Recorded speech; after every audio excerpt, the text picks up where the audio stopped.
Bonjour à tous et à toutes. Je voudrais commencer cette session du congrès. Après, je souhaiterais la bienvenue à son éminence, mais je voudrais commencer par cette phrase qui a en quelque sorte guidé la recherche qui a duré 4 ans et la célébration de ce congrès. La diversité fait toujours un peu peur parce qu'elle met en péril les sécurités acquises et brave la stabilité atteinte. Devant les diversités culturelles, ethniques, politiques et religieuses, nous pouvons avoir deux attitudes. Nous enfermer dans une défense radicale de notre soi-disant identité, ou nous ouvrir à la rencontre avec l'autre et cultiver ensemble le rêve d'une société fraternelle.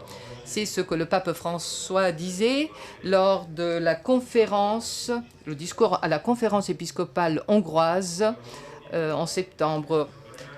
Alors, je suis Pandolfi de l'Université urbanienne et je vous souhaite à tous la bienvenue.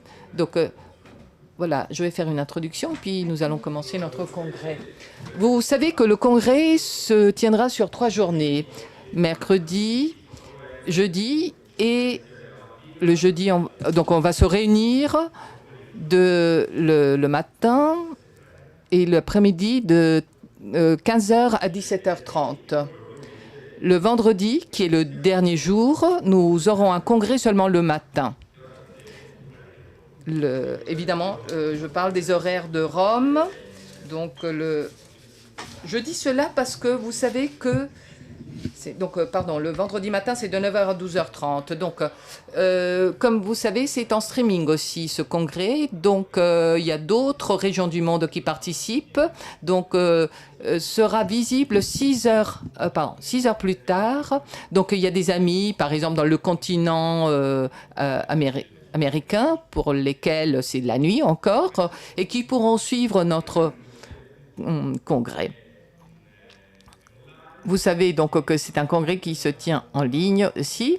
Nous avons 350 personnes qui sont connectées via Zoom, plus les personnes qui sont présentes dans cette salle et dans d'autres salles de l'université que nous avons équipées par langue de façon à pouvoir respecter les gestes barrières et voilà, et pouvoir tenir ensemble ce congrès. Le fait d'être en ligne fait que nos exposés ne seront pas longs. Donc, ce seront des interventions denses de 15-20 minutes et puis on aura le temps pour le débat avec les personnes présentes dans la salle ou en ligne. Alors, comme je vous l'ai dit, pour ceux qui vont se connecter après, tout pourra être vu pendant plusieurs jours sur YouTube. Donc, c'est une bonne chose parce que nous pouvons réécouter, par exemple, des conférences qui nous ont particulièrement plu ou touché. Et donc, toutes les informations, vous les trouverez de toute façon sur le site de l'Urbanienne.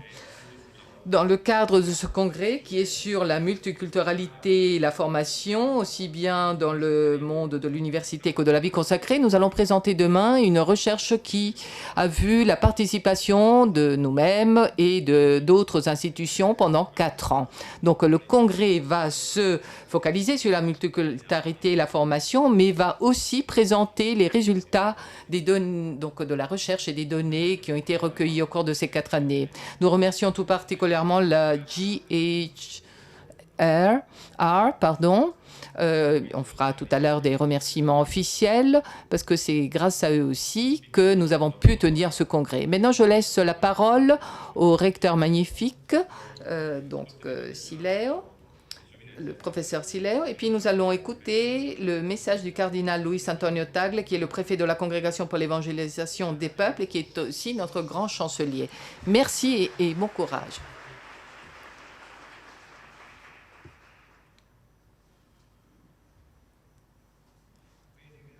Bien, merci.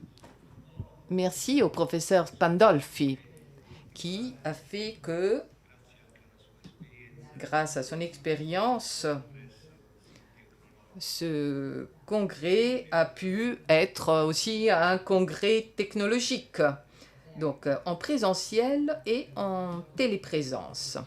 Je vous souhaite à tous la bienvenue. L'ambassadrice du Maroc aussi, merci de votre présence. Ici, il y a aussi d'autres personnalités, d'autres ambassadeurs que je n'ai pas encore identifiés. En tout cas, à vous tous, mes salutations et nous vous remercions de l'honneur que vous nous faites par votre présence. Et puis, Son Éminence, donc, qui participe à cet événement de cette université. Je dois remercier tous ceux qui ont fait que le travail de ces 4 années ont été possibles.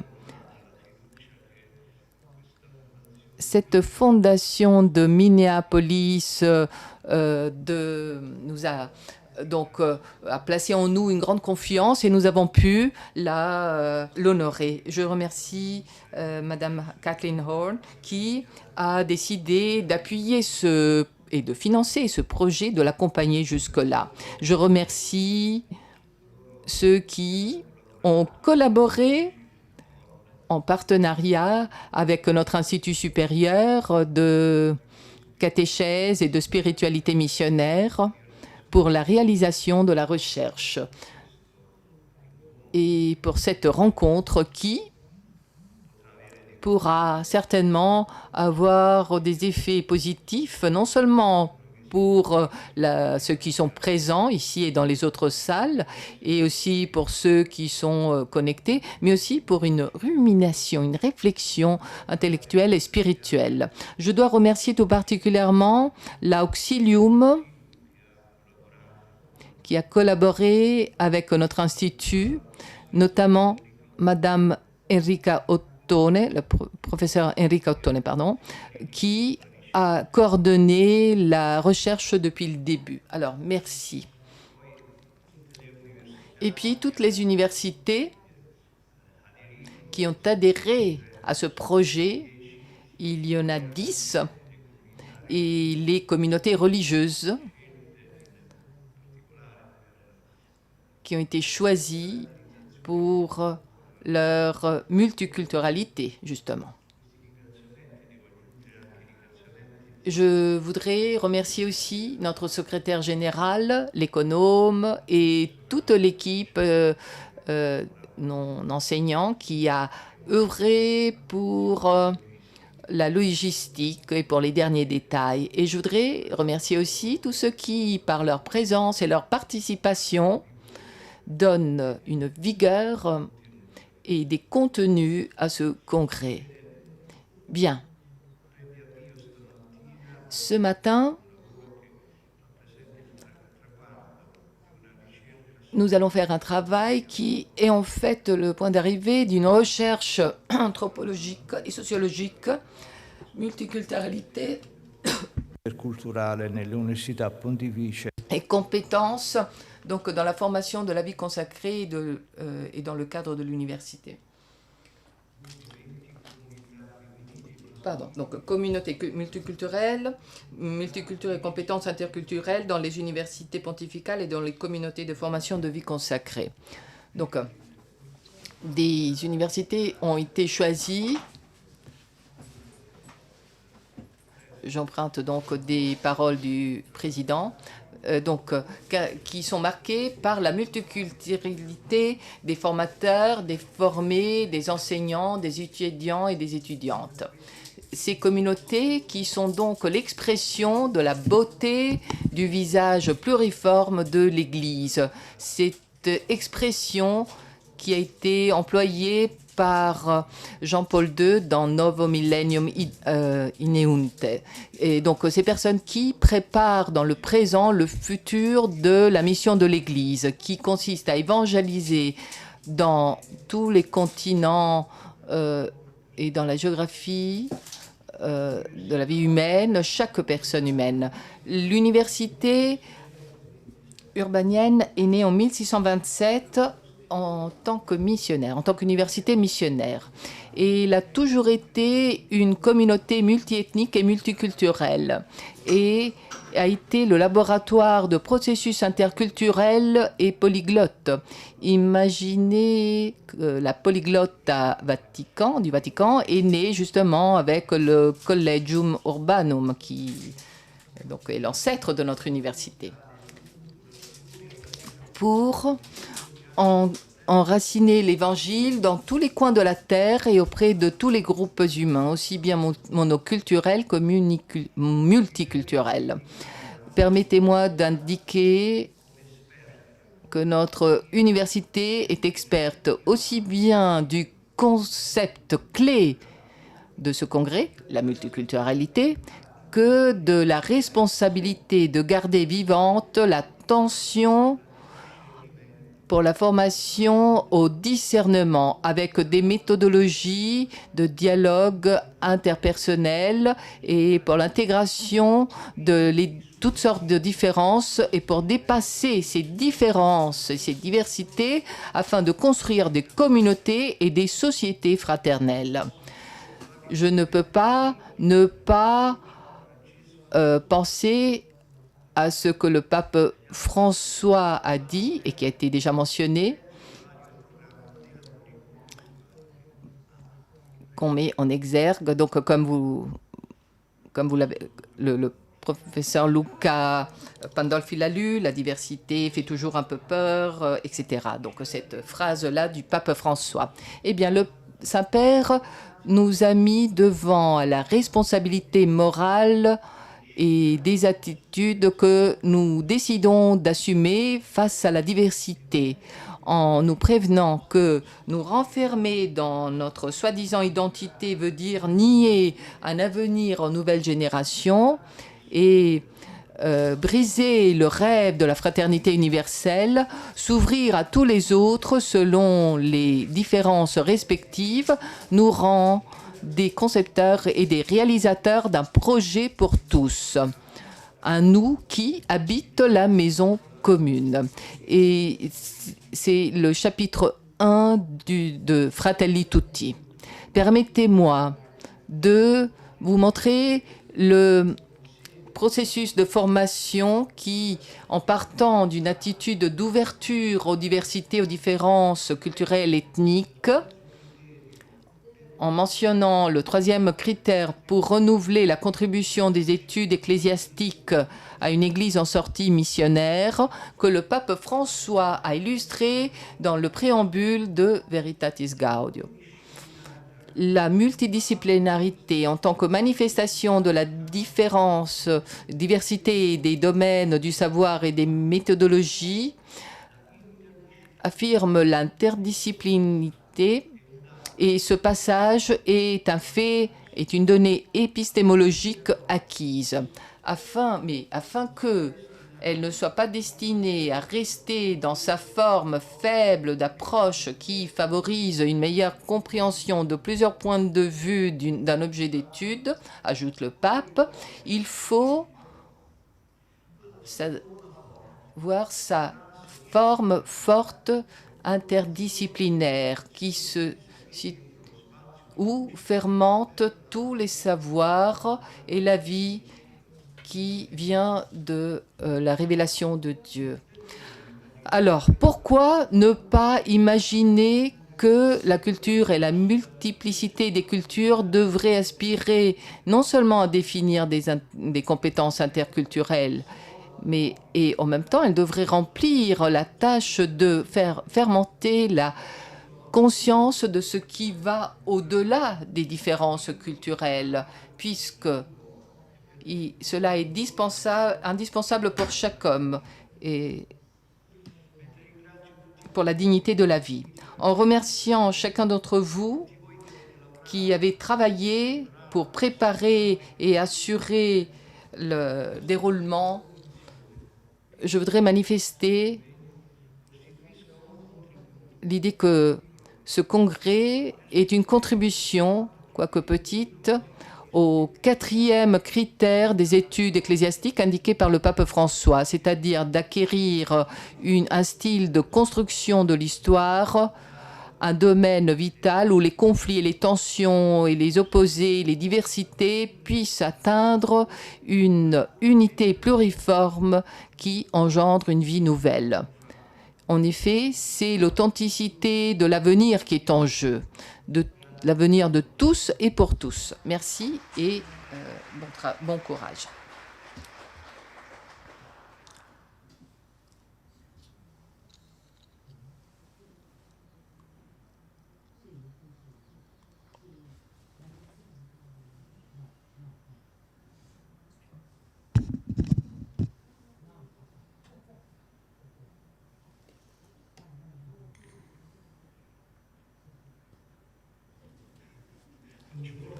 Bonjour, bonjour.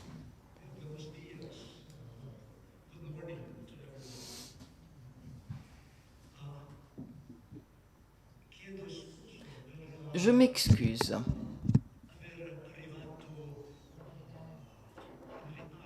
Je m'excuse parce que je suis arrivée en retard.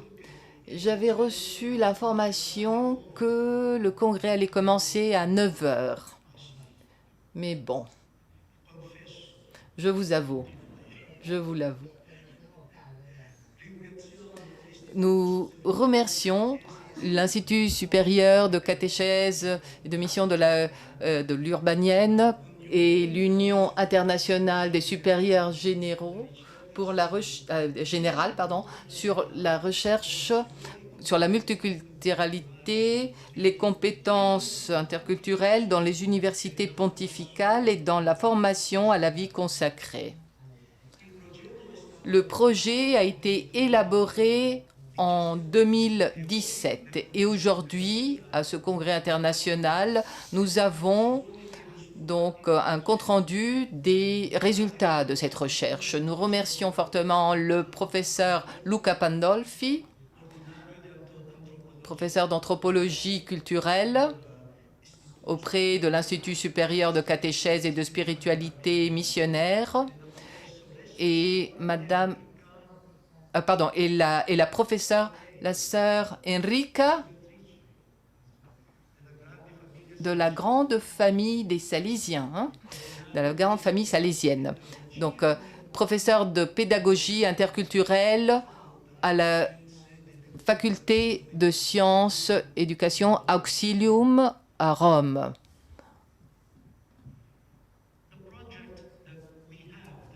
Le projet de recherche que nous avons, eh bien, je pense que nous pouvons le voir dans un cadre plus large de Veritatis Gaudium. Le numéro 1 de Veritatis Gaudium, il est dit que lié à la mission évangélisatrice de l'Église, qui est engagée à promouvoir la croissance intégrale de la vie humaine pour la plénitude en Dieu.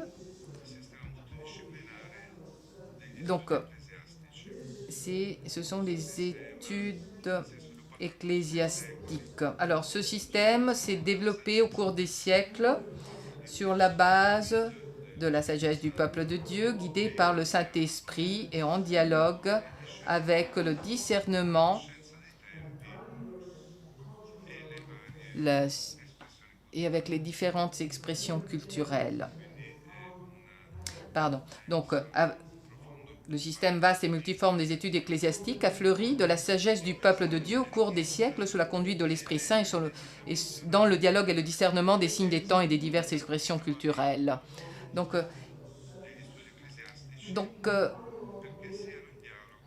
on demande un renouvellement des études ecclésiastiques afin de pouvoir discerner les signes des temps dans les différentes cultures à travers aussi une approche interdisciplinaire. Alors, je voudrais tout particulièrement préciser que cette étude a déjà en quelque sorte réalisé ce désir pour les facultés ecclésiastiques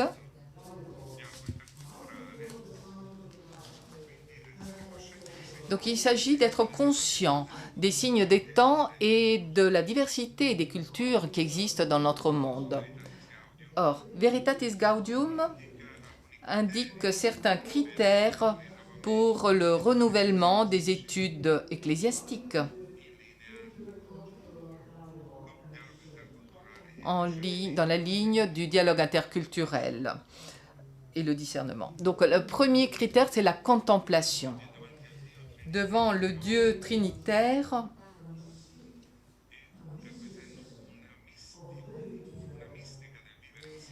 et en acquérant une mystique du vivre ensemble. Alors imaginons que toutes les maisons de formation, les communautés religieuses vivent du mysticisme de la communauté trinitaire. Et Ainsi, tout le monde serait, s'il serait ainsi, évidemment, tout le monde serait béatifié. Alors, ce fondement n'est pas seulement culturel, c'est la communion et la communication des différentes personnes dans l'unité. Le deuxième critère, c'est un dialogue qui mène à une culture de la rencontre. Donc c'est le dialogue dans tous les domaines qui mène donc à une culture de la rencontre. Une rencontre entre quoi? Entre toutes les cultures vitales, à travers des échanges de dons, entre toutes les cultures authentiques et vivantes, grâce à l'échange réciproque des dons respectifs de chacun dans l'espace de lumière entrouvert par l'amour de Dieu pour toutes ces créatures. Ah, c'est une belle expression que nous lisons dans Veritatis Gaudium. Alors, nous espérons justement que ces universités puissent être ces espaces de lumière entr'ouverts par l'amour de Dieu, de façon à ce qu'il y ait vraiment des échanges de dons entre les différentes cultures. Le troisième critère est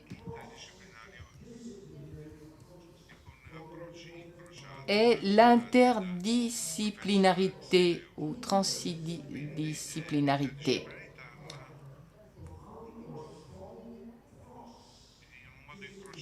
Donc, une approche interdisciplinaire profonde, menée avec sagesse, à la lumière de la révélation. Et puis, quatrième critère, faire réseau entre les diverses institutions du monde, de façon à cultiver et promouvoir les études ecclésiastiques. Et cette recherche est déjà un exemple de ce faire réseau, en commençant ici, en Italie, et puis avec le reste du monde.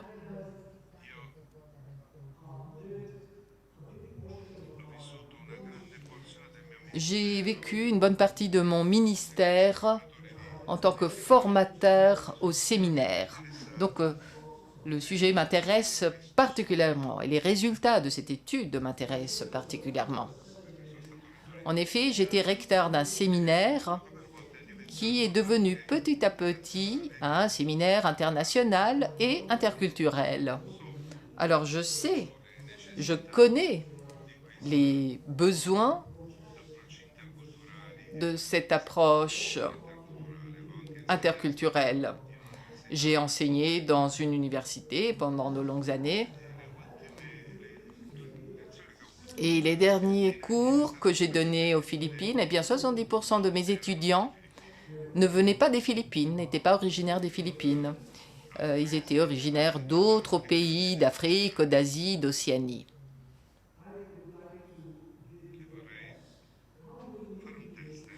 Je voudrais faire un test. Comment indiqueriez-vous le 3 en utilisant vos doigts? Comment vous faites? Comment vous indiquez 3 avec vos doigts? Alors, la plupart disent ça. Certains montrent, voilà, 3 c'est comme ça. D'autres utilisent ces doigts-là. Oui, d'autres comme ça, à l'envers.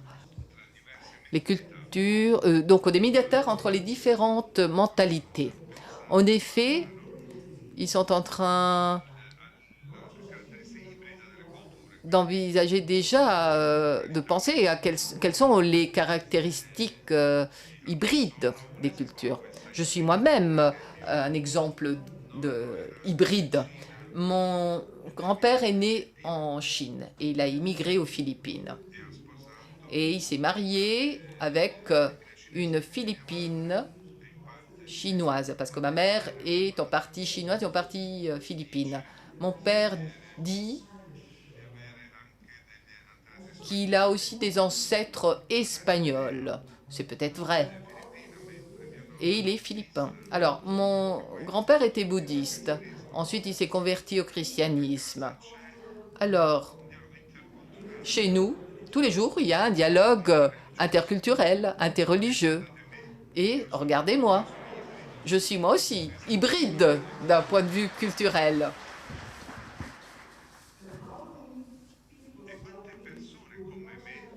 Et que de personnes comme moi se trouvent dans les universités, dans les milieux de formation. Tout ça, c'est très enthousiasmant. Mais nous croyons dans l'Esprit Saint qui souffle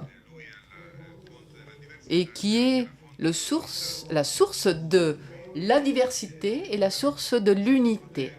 Alors, j'espère que vous pourrez bien profiter de ce congrès international. J'aimerais beaucoup rester avec vous, mais je m'excuse. Je vais devoir aller à une autre rencontre en ligne. C'est l'Institut de missiologie d'Aix-la-Chapelle qui est en train de fêter un anniversaire, son 70e anniversaire. Donc on m'a demandé de faire un discours en ligne justement sur les échanges interculturels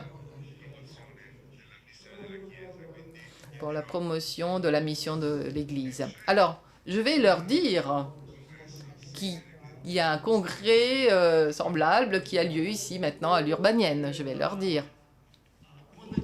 Alors, je vous souhaite une bonne journée et bon courage pour ces 3 journées de congrès. Merci, merci beaucoup.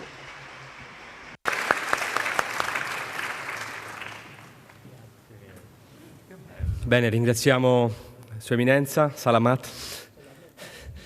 Bello.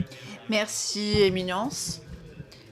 Vous avez donc repris ce concept de la Trinité, la matière d'étude de la professeure Minglitano, qui avait donc justement débuté cette recherche, qui avait eu cette intuition, c'est-à-dire la possibilité d'étudier la multiculturalité dans la formation universitaire et dans le cadre de la vie consacrée. Alors, comme vous l'avez vu, le congrès offre plusieurs aspects, plusieurs points de vue, tout comme notre institut depuis une vingtaine d'années, c'est-à-dire la pluralité disciplinaire, donc justement pour la formation des étudiants. Nous allons avoir donc une session de philosophie, de théologie. Et cet après-midi, nous allons parler de l'interculturalité qui défie les sciences humaines, donc l'anthropologie, les études à différents niveaux culturels, la pédagogie et autres. Commençons donc par la formation classique dans le monde religieux. La première formation est normalement une formation philosophique. Ou bien il y a des études de philosophie donc qui débutent ainsi. Alors, nous allons parler donc de philosophie, de formation en philosophie, à laquelle donc la multiculturalité pose un défi et pour les formateurs et pour les formés. En Italie, les universités pontificales ont cette caractéristique. C'est vrai que toutes les universités, quelque part, sont internationales, dans le sens qu'il y a des étudiants qui viennent de partout, mais toutes les universités n'ont pas les formateurs internationaux, alors que l'université pontificale, depuis quelques années, fonctionne de cette manière, et même la formation à la vie consacrée, qui voyait donc des formateurs européens, surtout et notamment, eh bien, aujourd'hui, nous avons parmi nos formateurs des formateurs qui viennent du monde entier et qui forment des personnes venant du monde entier. Donc la question qu'on se pose, c'est justement, qu'est-ce qui change alors? Quels sont les changements provoqués donc par cette multiculturalité? Alors nous allons commencer par nous demander ce qui se passe au niveau philosophique. Nous remercions Son Éminence pour son intervention.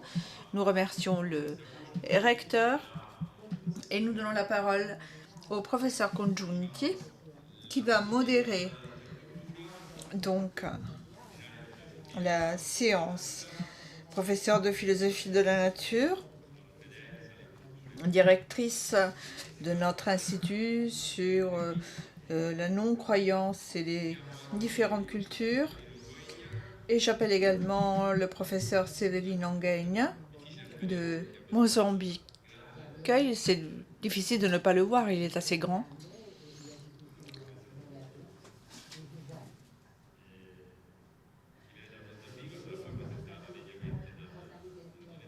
et qui sera présenté par la modératrice. Donc.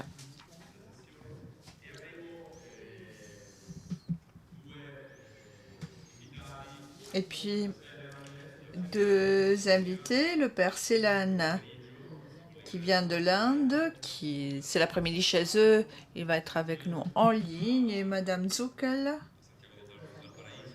de Valparaiso, au Chili. Le professeur Zuckel, effectivement, nous rend service. Il est 2 heures du matin au Chili, et donc nous la remercions tout particulièrement de sa présence en ligne, malgré l'heure. Le professeur Goegna revient ici à l'Urbaniana. C'est un retour de sa part, mais je laisse Madame Congiunti le présenter. Merci.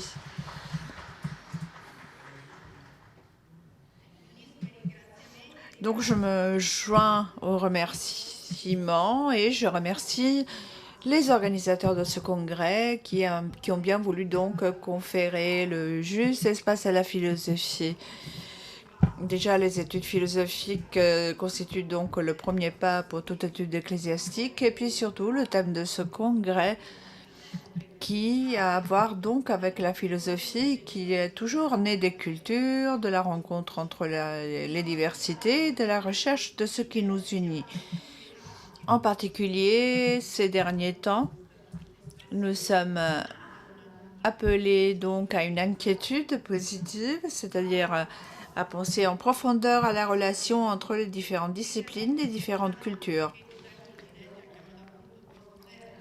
À l'époque donc de postmodernité qui est le fait de l'Occident, et en particulier donc dans nos milieux, ces communautés académiques, ces communautés de vie consacrées que l'on a plusieurs fois évoquées. Là donc, il y a vraiment une relation entre les diversités dans l'unité, ce qui stimule énormément la pensée. Je voudrais juste rappeler donc que dans la Fratelli Tutti, il y a cette tension entre l'amitié sociale et la fraternité universelle. Je veux également remercier donc nos conférenciers, le professeur Célan qui nous suit de l'Inde, Madame Lorena Zuckel, professeur qui nous suit donc en ligne depuis le Chili, le professeur Severino Elias Goegna qui est en présence là avec nous. Donc il s'agit de 3 grands spécialistes de ce thème et qui viennent de continents différents. Je rappelle un certain nombre de détails techniques, donc justement car il y a cette dynamique dans le cadre de notre congrès. Il vaudrait mieux donc que les interventions ne durent pas plus de 20 minutes. Après quoi, nous allons avoir la possibilité de donner à nouveau la parole à nos conférenciers pour qu'ils dialoguent entre eux. Donc je vais suivre la même séquence tout à l'heure, 5 minutes chacun pour des réflexions éventuellement sur ce que les autres ont pu exposer. Nous devrions donc terminer à 11 heures. Si nous en avons le temps, nous pourrons même accepter des questions posées en ligne ou posées par la salle. Alors je vous présente donc le professeur Robin Célan, jésuite, professeur associé de philosophie, directeur du Satya Nilayam Research Institute, docteur en philosophie, qui a mené toute une série de recherches en plusieurs centres académiques dans le cadre de la philosophie de la religion, du dialogue interreligieux et de la philosophie interculturelle. Il a même enseigné comme visiting professor en une série d'universités aux États-Unis. Il a publié de nombreuses monographies, la dernière en 2021, Venturing Together, le rôle du dialogue interreligieux. Donc, je laisse la parole donc au professeur Célan.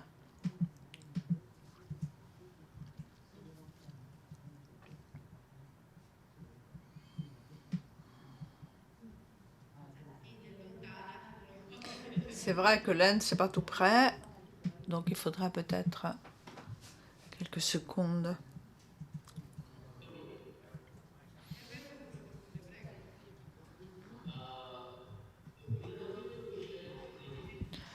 Je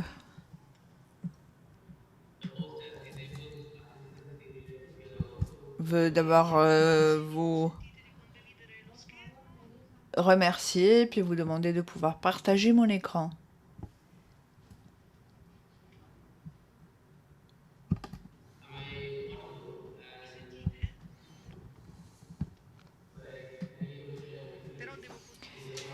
Car il serait important pour moi de pouvoir partager mon écran. J'espère que c'est possible et je m'adresse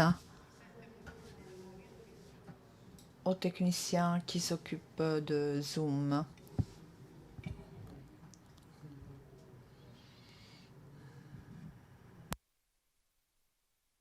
Professor Silan, you can share your screen. You can share your screen. It still says that host or disable participant screen. Peut-on partager l'écran?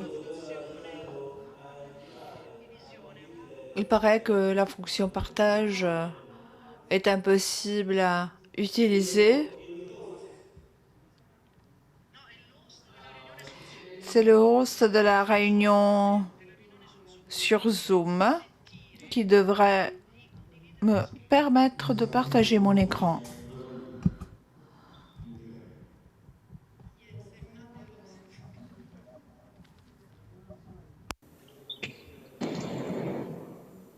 Comunque io non sento quello che dici. No, non si sente.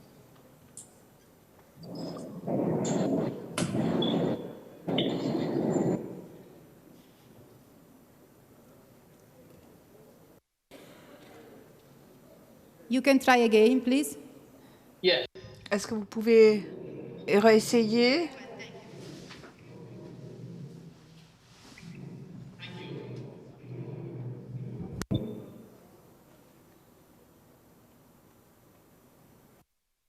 Please. This opportunity and Je remercie de cette opportunité.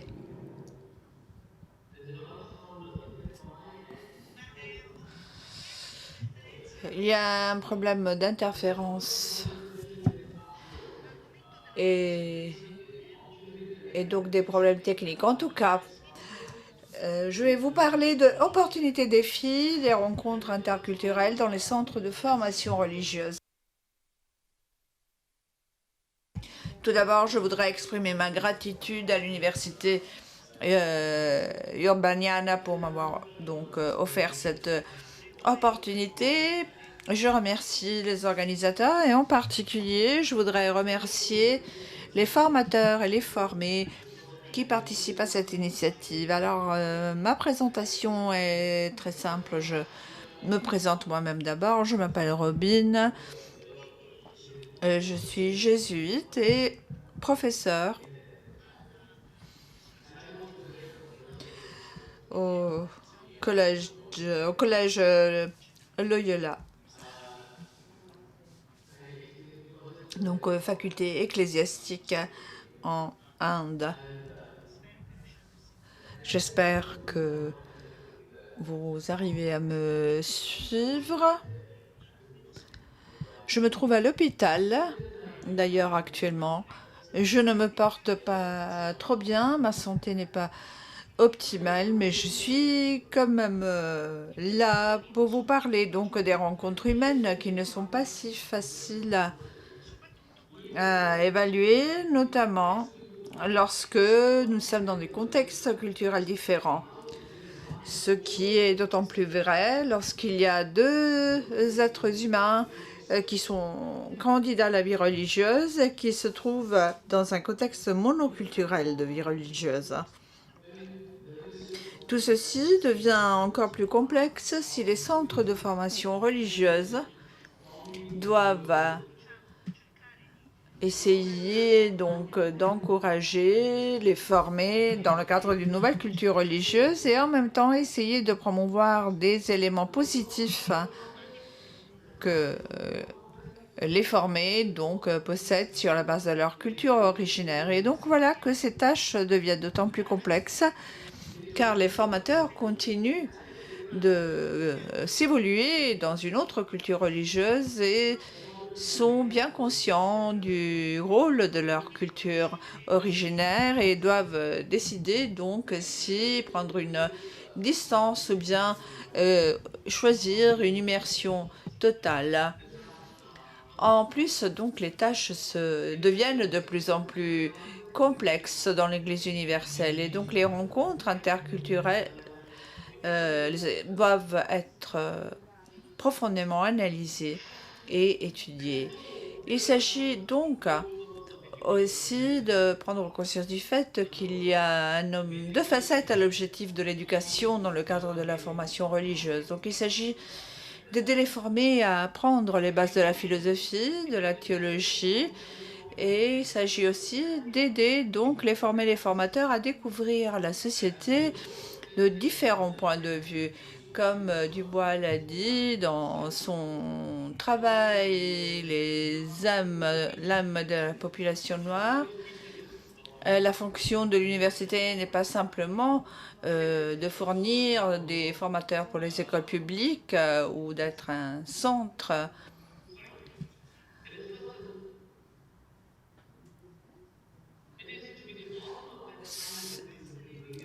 pour une société civilisée. Il s'agit aussi donc de s'ajuster entre la vie réelle et une connaissance approfondie de la vie. Donc, en s'occupant de philosophie, mais en se concentrant davantage sur l'apprentissage et l'éducation, cette présentation propose une analyse philosophique à partir des contextes indiens. Il s'agit de considérer 3 défis qui sont présents dans le centre de formation et qui constituent également des opportunités. Donc, très rapidement, je voudrais vous parler de la formation religieuse en Inde qui ne peut pas rester muette face à ce qui se passe autour d'elle. L'augmentation de l'intolérance, du fondamentalisme, du communautarisme, l'augmentation de la pauvreté, la polarisation et la haine continuent de nous affecter au niveau collectif et individuel. Il est nécessaire donc de s'immerger et de nous réorienter. Il faut plonger sincèrement dans les réalités socioculturelles et réorienter notre formation, notamment au niveau de l'éducation, principalement de la philosophie, de la théologie et de la spiritualité.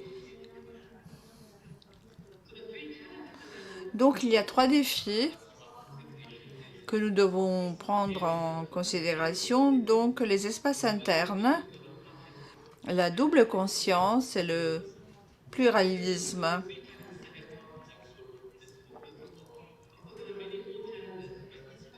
Donc il y a différents défis et c'est difficile donc de rester dans les 15 minutes, mais je ne me concentre donc que dans les espaces internes pour le moment. Alors dans tout centre de formation, il y a 3 acteurs principaux, les formateurs, les formés et les structures religieuses. Les structures ont une sorte de vie juridique et doivent donc être considérées comme un acteur clé. Ces acteurs opèrent tous dans le cadre des centres de formation et ce sont des espaces de pratique. Et donc, ces espaces de pratique sont également des espaces protégés, c'est-à-dire qu'ils sont censés être des espaces sûrs où les formés peuvent apprendre, découvrir, se façonner, principalement en collaboration avec les 2 autres acteurs. L'expression espace de pratique indique également que des erreurs peuvent survenir, en particulier dans la compréhension de soi, de sa propre culture et dans l'acceptation des autres, avec leur contexte culturel spécifique. Pourtant, il est inévitable et d'une certaine manière essentiel de s'évoluer en tant que personne interculturelle dans des environnements multiculturels. Alors, lorsque les formés entrent dans un espace très différent, ils rentrent donc dans une différence, une étrangeté, car la culture religieuse est différente. Et cette étrangeté fait en sorte que la personne qui entre a peut-être honte, se sent inadapté, et souvent le formateur n'arrive pas à comprendre les formés, car les formateurs ont aussi leur héritage culturel, leur vision du monde, leur manière d'entrer en relation, de se comporter. Et ils oublient que les maisons de que les centres de formation sont des espaces dans lesquels les jeunes doivent évoluer. Et j'ai eu effectivement des expériences à cet égard, donc, et même donc par rapport à la culture indienne. Donc, il y a un défi supplémentaire. Et c'est un espace de formation religieuse. Cet écart générationnel est particulièrement aigu si nous songeons donc à la formation religieuse. Et puis nous avons donc un troisième acteur, à savoir les structures religieuses qui ont évolué au fil du temps, grâce à des pratiques qui ont fait leurs preuves. Et donc, ces structures s'attendent à ce que les formés, les formateurs s'alignent à l'existant et les invitent à rentrer dans une nouvelle culture religieuse qui est souvent séparée par rapport aux cultures sociales extérieures. Les structures sont indispensables, mais la tendance à s'institutionnaliser ouvertement devient problématique. Il y a une rigidité, un cloisonnement qui peuvent rendre les contacts interculturels artificiels, quand ils ne nient pas carrément l'existence de cadres culturels différents. Je travaille dans un contexte international et je vois que parfois ces structures religieuses sont trop rigides lorsqu'il s'agit de comprendre les exigences de l'interculturalité. Il y a le type aussi d'universalité sur lequel il faut se pencher. Il y a une certaine universalité dans les congrégations et donc le désir de pratique uniforme peut occuper cet espace que le corps collectif essaye d'avoir.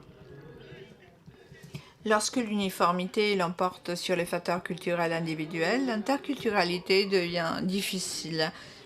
La recherche d'un équilibre, l'idée d'universalité peut également donner lieu à des approches élitistes en matière d'architecture, d'étiquette, de savoir-faire, et cela peut susciter des sentiments d'infériorité chez les formés et les formateurs.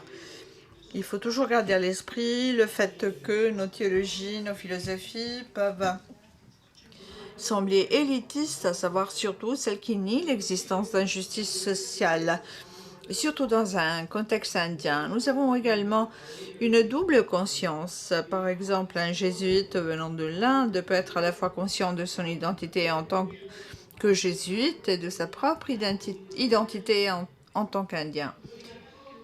Dans le contexte indien, cette double conscience est encore plus compliquée car il y a aussi une autre double conscience, la caste et la langue. Donc, d'une certaine manière, l'identité d'un formé comporte donc des aspects religieux, nationaux, linguistiques, ethniques, surtout lorsque le candidat ou le formateur ne veut pas révéler l'une ou l'autre des identités mentionnées ci-dessus.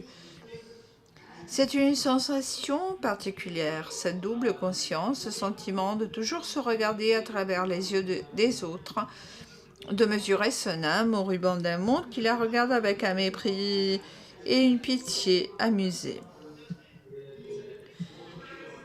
La conscience de caste. Vous n'avez que 5 minutes.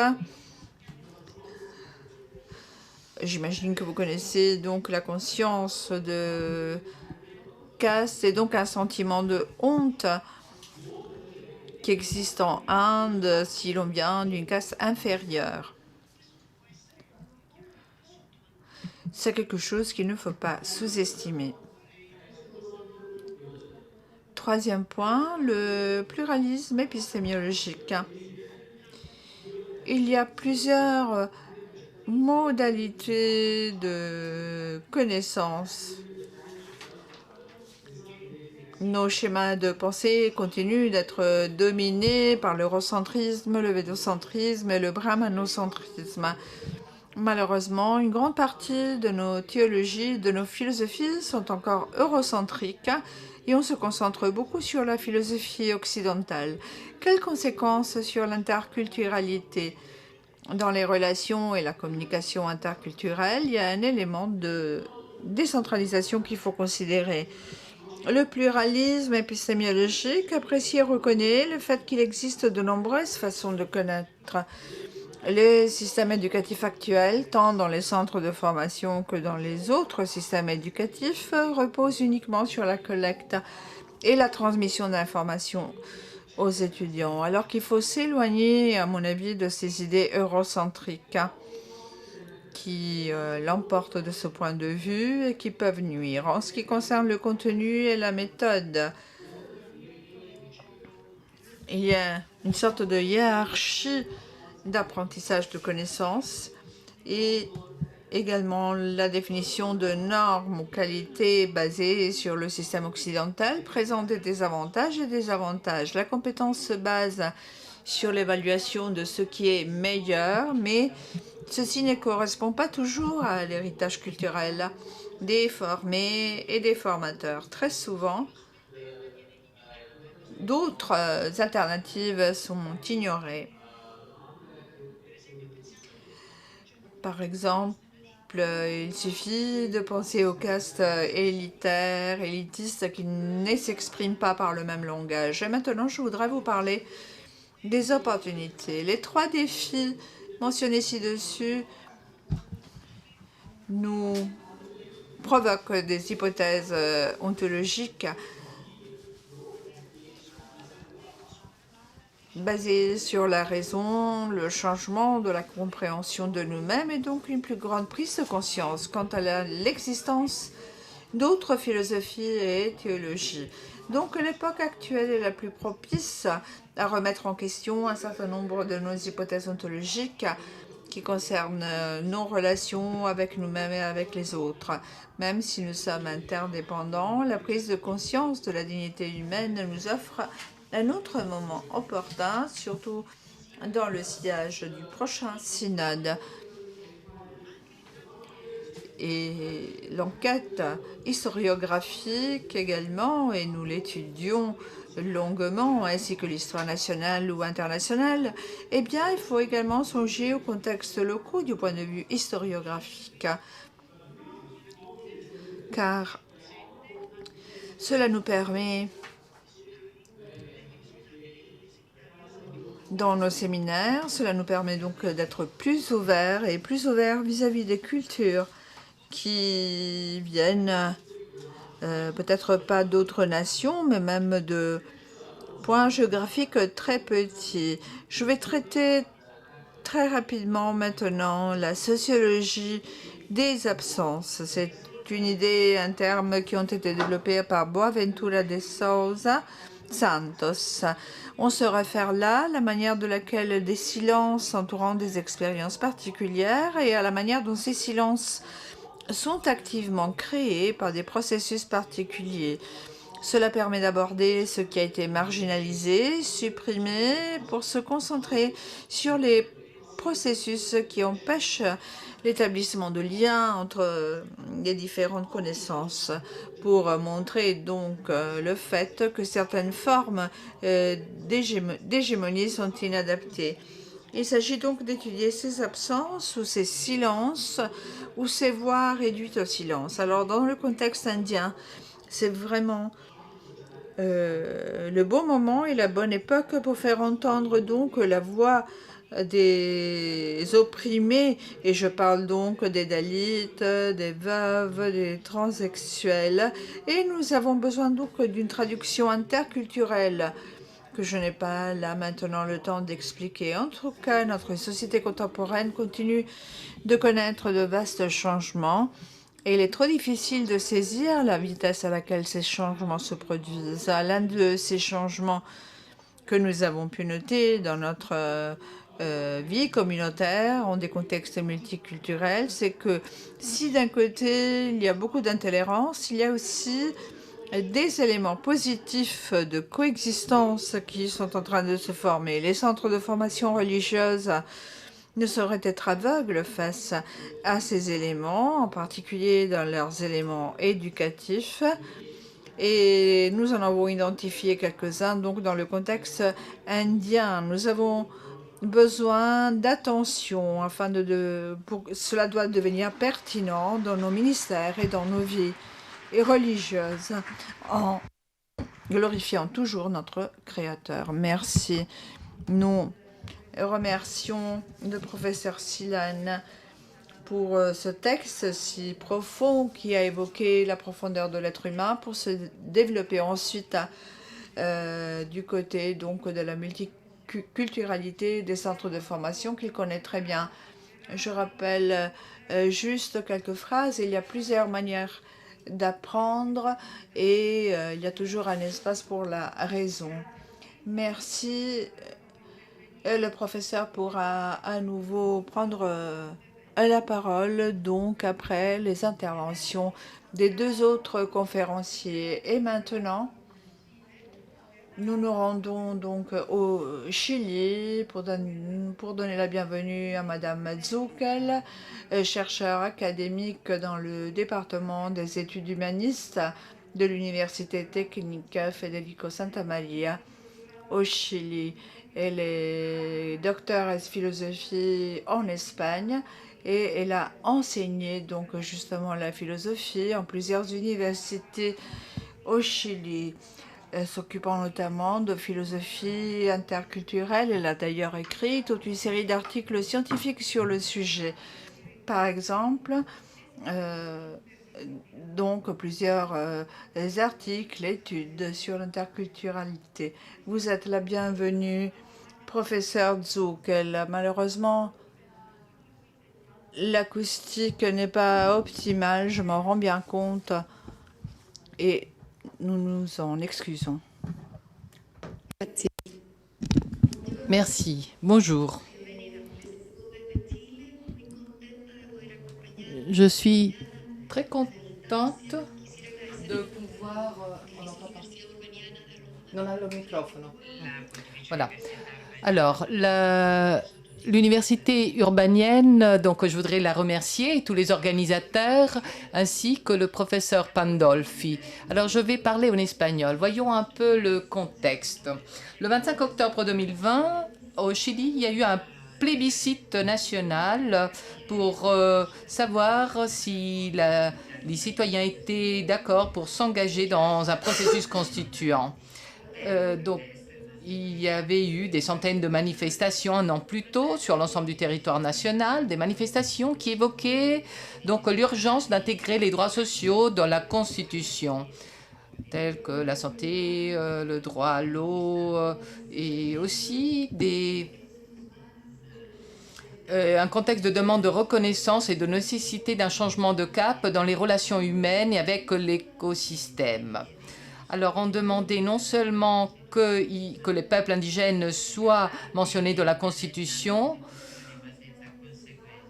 parce que c'est une question qui est déjà présente dans d'autres constitutions latino-américaines sans résultat décisif, mais aussi que tous les peuples soient vraiment représentés dans la rédaction, soient dans la rédaction générale de la Charte fondamentale. Cela implique leur présence dans le débat sur le régime politique, la forme d'État, le système judiciaire, le modèle économique et environnemental. Donc c'est un moment qui n'avait jamais quitté une étape, disons, inédite de mon pays, car il permet aux différents peuples d'élaborer la rédaction de la Constitution à partir d'une feuille blanche, c'est-à-dire qu'ils peuvent fixer les règles avec lesquelles elle sera rédigée, les titres qu'elle comprendra, ainsi que les contenus qui favoriseront la coexistence future dans le pays. En effet, cette grande table de 155 personnes choisies pour écrire la nouvelle Constitution, appelée Convention constitutionnelle, est composée non seulement de ceux qui se reconnaissent comme chiliens, mais aussi de représentants des peuples Mapuche, Aymara, Rapa Nui, Quechua, Lican, Antay, Diaguita, Cola, Cabascar, Chango et Yagan. Pourquoi commencer par cette petite description dans le cadre de ce document, avant de commencer mon intervention? Eh bien, parce qu'elle a un sens.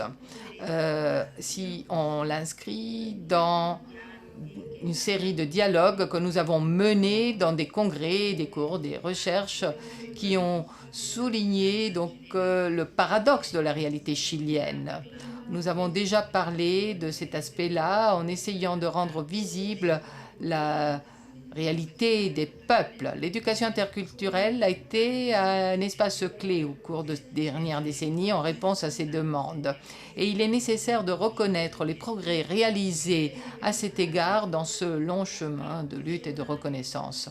Mais dans le scénario que nous vivons actuellement, il faut espérer pouvoir revoir et éventuellement reformuler les idées qui ont donné lieu de manière unilatérale à ces alternatives et réglementations, en ouvrant la possibilité de redistribuer le pouvoir et l'accès à un système équitable qui garantit la dignité de la vie.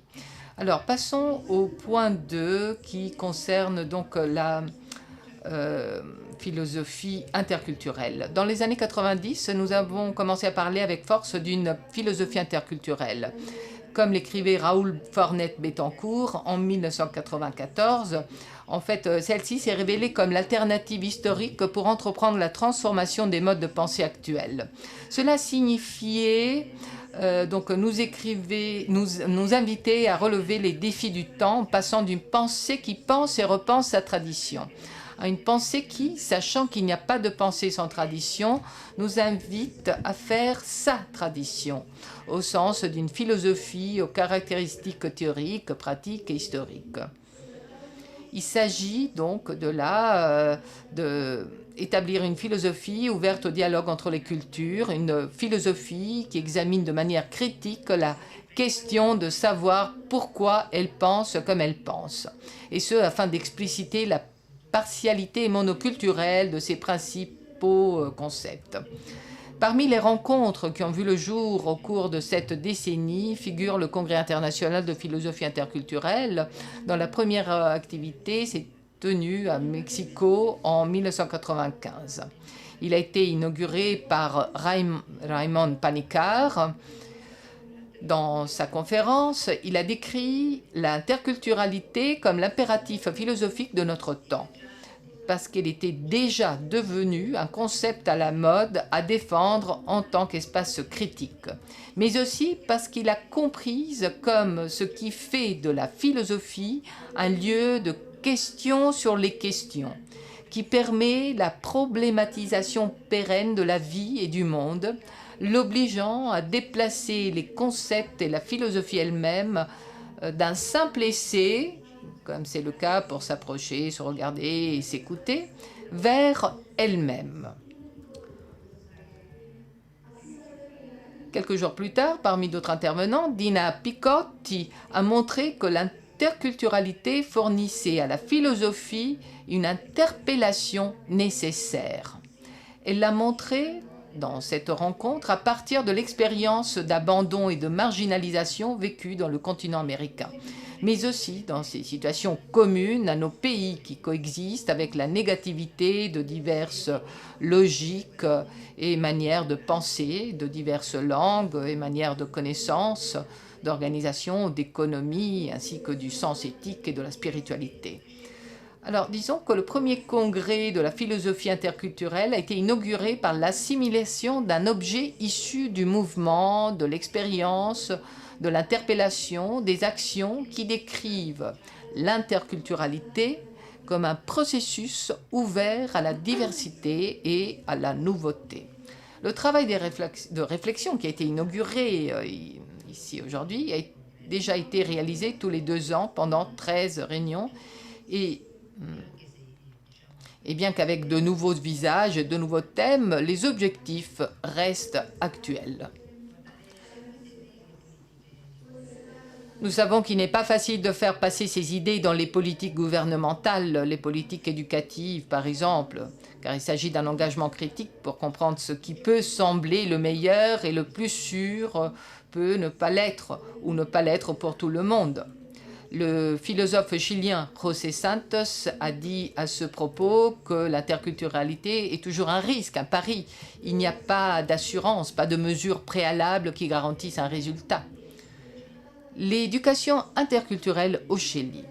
Depuis 2010, l'État a fait le choix explicite d'intégrer une mesure interculturelle dans ses salles de classe. Depuis, les établissements d'enseignement sont tenus d'inclure dans leur programme minimum un cours intitulé Lengua Indigena. Donc, c'est prévu pour les langues Aymara, Mapudungun, Quechua et Rapa Nui. Eh bien, cette alternative est donnée dans les écoles qui ont un pourcentage de plus de 20% d'élèves d'origine indigène. Le ministère de l'Éducation chilien fait état de 1500 écoles proposant ce cours, sur les 9335 qui ont inclus ces élèves dans leur classe en 2017, donc des élèves parlant ces langues. Ce cours, qui dure 4 heures par semaine, est dispensé par un éducateur traditionnel qui est chargé de transmettre des connaissances culturelles et linguistiques aux élèves de l'école. L'idée est de promouvoir l'interculturalité en axant le cours sur la réhabilitation du présent historique à partir de l'utilisation et de la compréhension des mots dans leurs langues respectives. Donc, ne pas montrer, comme cela a été fait pendant des décennies, l'histoire de ces peuples en tant qu'identité passée, mais se concentrer sur les activités actuelles des communautés. Maintenant, le lieu et le contexte. Eh bien, il est important de tenir compte qu'il y a le problème du présent sans le passé. Et c'est important d'impliquer.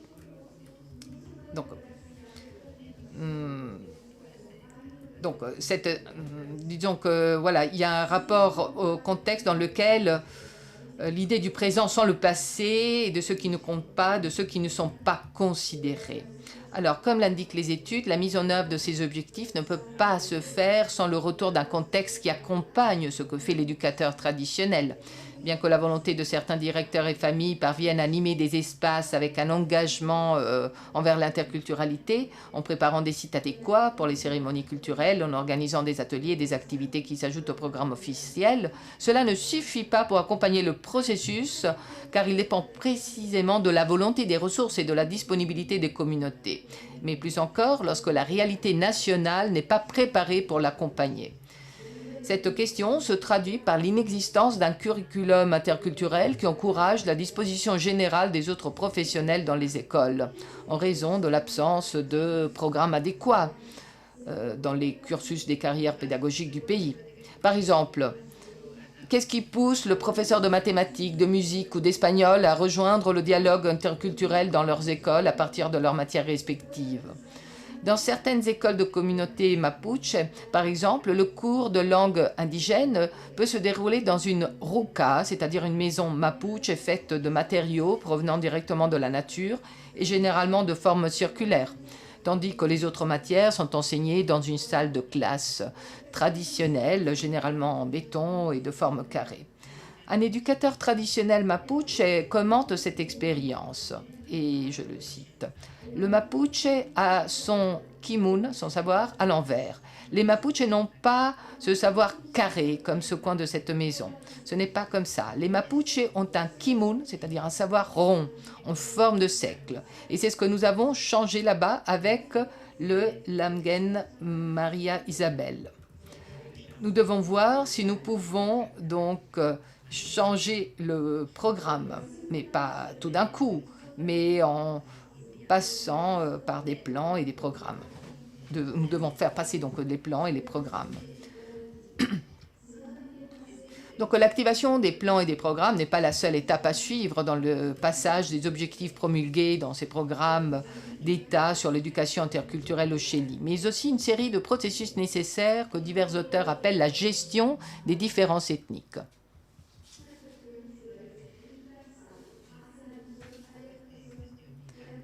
Eh bien, certaines questions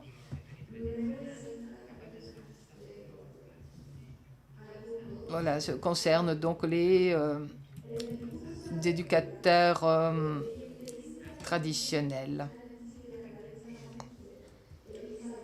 Eh bien, le passé et la mémoire. Dans le discours d'ouverture de la personne qui préside la Convention constitutionnelle au Chili, l'universitaire Mapuche, élu au siège réservé des peuples autochtones, Elisa Loncon a souligné l'importance de l'histoire, de la mémoire et des biographies collectives pour les représentants de son peuple à cette importante réunion.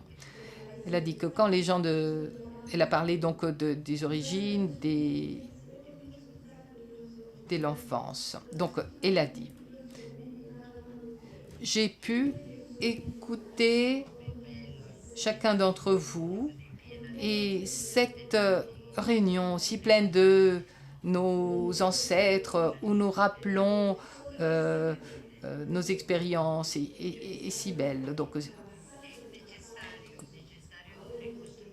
qu'est-ce que cela veut dire? Eh bien, qu'il faut reconstruire à partir des ancêtres. Un troisième point concernant l'immigration. Alors, les immigrés, eh bien, il n'y a pas de cours spéciaux qui permettent d'avoir un accès aux immigrés, un accès rapide, les immigrés qui viennent au Chili. Il y a une grande discrimination liée à la couleur de la peau ou à d'autres facteurs.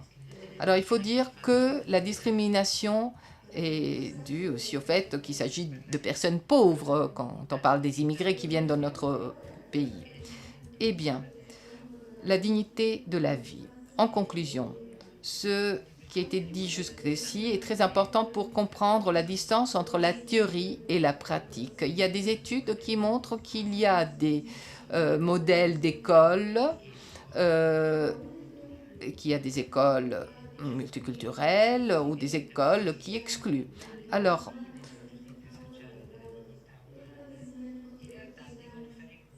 en fait, il faut tenir compte de la structure traditionnelle qui n'a pas de plan, qui n'a pas des programmes portant sur la dignité de la personne et sur la multiculturalité. La plupart de ces initiatives dépendent de la bonne volonté des professeurs qui participent à ce projet. Donc la philosophie interculturelle continue d'être un impératif de notre époque. Cela veut dire qu'il faut contredire les idées du Chilien, de la citoyenneté et l'exclusion des autres. Donc, il faut établir un dialogue, instaurer un dialogue interculturel qui affirme le caractère pré-politique de la dignité de l'être humain, qui n'est pas accrédité par un passeport, sa crédibilité et sa réalité humaine corporelle. Eh bien, c'est un aspect fondamental pour pouvoir faire face aux nouveaux défis et pour pouvoir changer le système juridique. Ce défi a été donc accueilli dans la Convention, dans la constitutionnelle ou dans la Constitution du Chili. Eh bien, C'est un défi, ce n'est pas seulement une question de loi, c'est un défi culturel. Donc on peut essayer d'aider ceux qui ont plus de mal dans la vie, à travers l'hospitalité, le vivre ensemble, l'affection, la tendresse et la participation de ces personnes qui voyagent alors qu'elles n'auront pas voulu voyager, qui sont obligées d'aller dans des lieux qu'elles ne connaissent pas. Donc c'est l'attitude que nous devons assumer à l'égard de ces personnes. Nous devons passer de la simple tolérance à voir en ces personnes une source d'enrichissement du monde, en les acceptant et en leur rendant justice en même temps. Merci. Nous remercions beaucoup Madame qui a fait une histoire sur la méthode de la philosophie en Chili qui est, par sa constitution multiculturelle, interculturelle, voir des concepts si différents, les espaces, les langues différentes et les programmes didactiques qui doivent évidemment s'adapter à cette richesse. Je voudrais rappeler ce qu'elle a dit, c'est que il faut repenser la tradition, l'identité de la philosophie comme lieu de question. C'est vraiment très beau, ces expressions. Et puis cette information de le pré-politique, la dimension pré-politique de l'être humain. Merci, merci de tout cœur. Nous allons écouter encore vos réflexions, mais maintenant nous voulons présenter notre dernier intervenant qui est ici présent. L'Afrique est proche. Eh bien, c'est le professeur Severino Elias Nongueña qui enseigne philosophie de l'histoire à Maputo, au Mozambique. Il a fait ses études à l'Université grégorienne de Rome, c'est pourquoi son italien est excellent. Et puis il a fait des études approfondies de philosophie à la Sorbonne de Paris et à Fribourg, où il s'est spécialisé en sciences philosophiques. Depuis 2015, il est aussi recteur de l'Université technique du Mozambique. Donc il sait unir enseignement, recherche et des charges institutionnelles.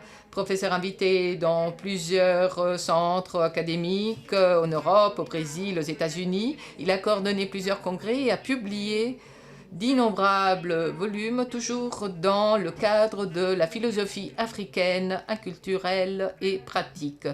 À vous la parole, professeur. Alors, je n'ai pas l'habitude de remercier quand on me demande de travailler. J'ai déjà tellement de travail, alors je ne vais pas vous remercier parce que vous me faites travailler. Alors, dans mon parcours de vie, il y a aussi l'urbanienne. J'étais étudiant, j'ai vécu au collège urbanien et j'ai appris à connaître l'Afrique à Rome. Parce que je suis du Mozambique. Je connaissais un peu le Mozambique, ma région, mais je ne connaissais pas l'Afrique. D'ailleurs, beaucoup d'entre vous, vous êtes européens. Mais si je vous demande où est le Danemark, la Finlande, la Norvège, qu'est-ce qu'on mange dans ces pays, eh bien, on ne sait pas vraiment. Alors, nous étions des centaines d'étudiants venant d'Afrique, ici, à l'Urbanienne. Alors, j'ai entendu les différents langages, les différentes langues, j'ai pu voir les différentes sensibilités et j'ai vraiment découvert que j'étais un Africain en étant ici à Rome. Alors, de ma fenêtre, je voyais la fenêtre d'où parle le pape. Après, j'ai passé 2 années dans un château en France. J'ai vécu dans un château de Rothschild, qui est un château qui appartenait à Rothschild, puis il a été pris par les jésuites et qui est devenu un des plus grands centres culturels. Il y avait la 2e bibliothèque importante, la plus importante en France. Et un prêtre m'a reçu, François Hess, et je lui dis, mais Hess, c'est un nom allemand. Alors il a été très vexé et il ne m'a pas parlé pendant 3 mois parce qu'il était alsacien. Donc il faisait partie de cette partie française qui ne parlait pas avec la partie allemande. Alors j'ai bien compris que le tribalisme n'était pas l'apanage de l'Afrique, hein, qu'il existait aussi dans d'autres lieux du monde. Après, on est devenus amis. Alors je prenais mon vélo et puis j'allais jouer au football. Et la police, la première fois qui m'a vu, alors quelqu'un qui sort d'un château aristocratique en vélo, ils m'ont arrêté. Alors ils ont demandé, est-ce qu'il habite ici? Alors chaque fois que je sortais du château, ils disaient, c'est le noir du château, c'est le noir du château, parce qu'ils avaient bien affirmé que j'habitais dans ce château. Alors pendant tout mon séjour en France, j'étais l'aristocratique noire du château. Après mon séjour, j'étais en Suisse, où j'ai passé plus de 15 ans avec un professeur de philosophie. Et il y avait des banques partout. Des banques. C'était mon époque capitaliste. Après la spiritualité de Rome, je suis passée à l'aristocratie de la France et je me suis retrouvée ensuite dans le capitalisme de la Suisse, avec des banques partout. Alors, j'ai essayé de comprendre, de goûter ce capitalisme, ce banquisme, je ne sais pas comment l'appeler. Et voilà qu'un jour, on m'a demandé de revenir au Mozambique parce que dans mon pays, qui a été communiste pendant des années, avait besoin d'introduire une philosophie alternative à ce système. Et donc, il cherchait quelqu'un qui pouvait donner des contenus d'enseignement différents. Alors, quand je suis retournée au Mozambique, j'ai demandé. J'ai posé une question très simple. Et c'est la question que je vous pose et que je continue de me poser à moi-même et je le pose à tous ceux avec qui je dialogue. À quoi la philosophie doit aider à apporter des réponses? Alors, préparer un programme de philosophie, à mon avis, veut dire se poser ces questions-là. Quels sont les impératifs du temps? Quelles sont les questions fondamentales? Et se demander quel est le rôle de la philosophie? Comment peut-elle aider à donner des réponses? Voilà, c'est une question que je me suis posée au Mozambique dans les années 90. Et c'est une question que je continue de me poser. Et je pense que c'est la question fondamentale que chaque personne qui travaille dans ce domaine philosophique doit se poser. Alors, les questions que je me suis données quand j'étais à Rome et que je me suis données quand j'étais en Suisse ou quand j'étais en France étaient différentes par rapport aux réponses que j'ai données au Mozambique.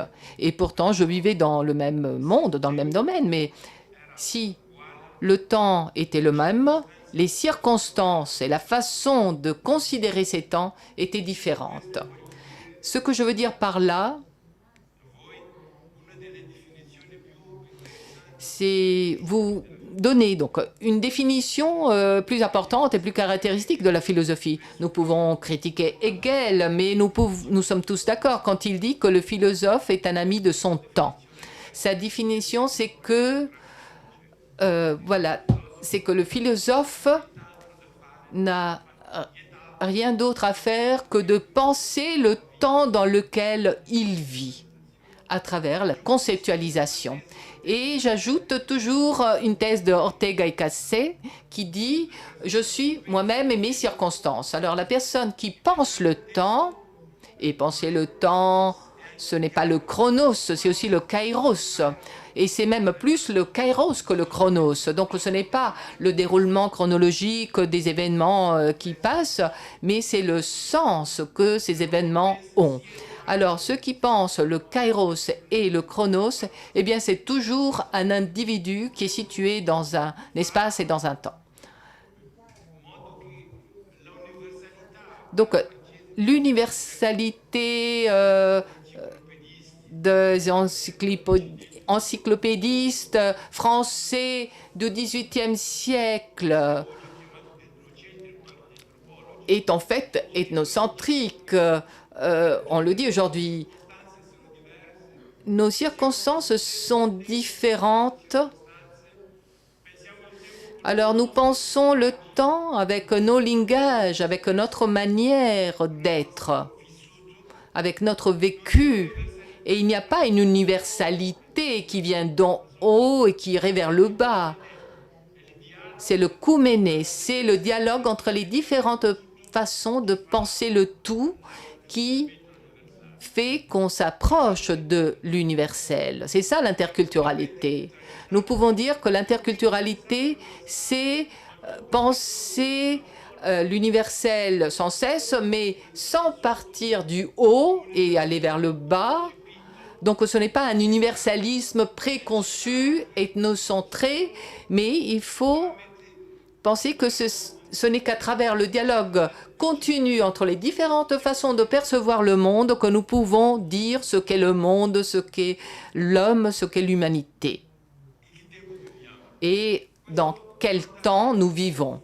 Alors, c'est une question qui a été suscitée en moi quand j'ai assisté au dialogue, surtout entre les grands diseurs du monde. Un grand fonctionnaire du FMI disait « Nous avons vécu les temps modernes, pré-modernes, post-modernes, humains, post-humains. À chaque ère, nous avons ces connotations pour délimiter, pour décrire des époques et l'époque dans laquelle nous vivons. » Donc, alors, avec le Covid-19, c'est très difficile de comprendre à quelle époque nous vivons. L'époque de la Covid ou du Covid. Il faut que le temps passe pour qu'on puisse ultérieurement trouver des catégories de la pensée pour décrire le temps que nous avons vécu, que nous vivons. Vous savez, on parle d'époque post-histoire, post-humaine, post-moderne, théoriquement après avoir vécu la modernité. Mais en fait, notre époque est la première qui prétend dire les choses qu'elle est en train de vivre. On ne peut pas dire post-humain si nous sommes encore là. Disons, nous sommes les seuls. Hein. Quelle prétention! Tout le post, nous sommes en train de le vivre post-terrestre ou je sais pas à quoi tout cela correspond, mais si on pense ce qu'est ou ce que peut être le temps dans lequel nous vivons, eh bien, je vous avoue que je me sentais assez mal. Et j'espère vous transmettre un peu ce sentiment de malaise que j'ai vécu en réfléchissant sur la catégorie du temps dans lequel nous vivons. Et si je pouvais justement déranger, apporter du malaise, eh bien, je suis bien content. Parce que quand on regarde la télé, en commençant par Rome, par l'Italie, Brescia, on parlait de toutes ces personnes qui mouraient, personnes âgées qui mouraient, les hôpitaux bondés, où il n'y avait pas le matériel pour permettre de respirer, pas d'ambulance, on parlait de Lisbonne, de la Belgique, on parlait de l'Europe qui voilà, était dans ces conditions. Eh bien, nous avions peur parce que nous disions si le Covid arrive, on va mourir tous. Quand la Vierre, on va tous mourir en 24 heures. On avait peur tous de mourir. Alors, que fait le philosophe dans ce cas-là? Que fait la pensée? Comment comprendre les circonstances qu'on vit à travers des concepts? Comment le philosophe du nord du monde qui voit les personnes autour de lui mourir penser? Est-ce qu'il va penser de la même façon que celui qui est au sud et qui regarde cette maladie en ayant peur de l'arrivée de cette maladie? Quel est le sens de cette maladie pour moi, pour l'autre? Et comment faire koumene? Comment penser ensemble le temps que nous vivons? 5 mots qui ont été récurrentes, qu'on entendait dans toutes les langues, dans tous les programmes, dans toutes les télés. Alors, distanciation sociale, le confinement. Nos hôpitaux ne sont pas accueillants. Le niveau de chômage, donc la crise économique augmente, et les morts. Le nombre de morts qui ne cessait d'augmenter. Distanciation sociale. Confinement, hôpitaux non accueillants, le problème du travail, donc et le nombre de décès. Alors, ce qui m'a étonné, eh bien, j'ai passé une nuit à y penser. Alors, je me disais, voilà, c'est ça, les 5 expressions qui caractérisent le monde dans lequel nous vivons. Et puis, à un moment donné, je me suis dit, quand on parle d'Afrique, on parle de ça. Les meilleurs adjectifs pour décrire l'Afrique, c'est le confinement, un continent où on a besoin des passeports. L'Afrique est proche, a dit madame, mais il faut rester loin. Et quand on vit en Afrique, dans son propre continent, on est loin des centres du pouvoir nationaux ou étrangers. Quand les Africains de la diaspora sont par exemple au Brésil, ils vont faire des domestiques dans les maisons à New York. Alors je vois beaucoup de personnes qui sont demandées pour... Donc ce sont des personnes, pardon, qui vivent presque comme des robots postmodernes, c'est-à-dire qui ne vivent pas comme citoyens. Ils font ce que les autres ne veulent pas faire. Donc confinement, distanciation sociale, voilà, c'est ce qui définit l'africanité. Les hôpitaux non accueillants. Les Africains ne savent même pas ce que c'est. C'est presque une insulte quand on demande « Est-ce que vous avez des médicaments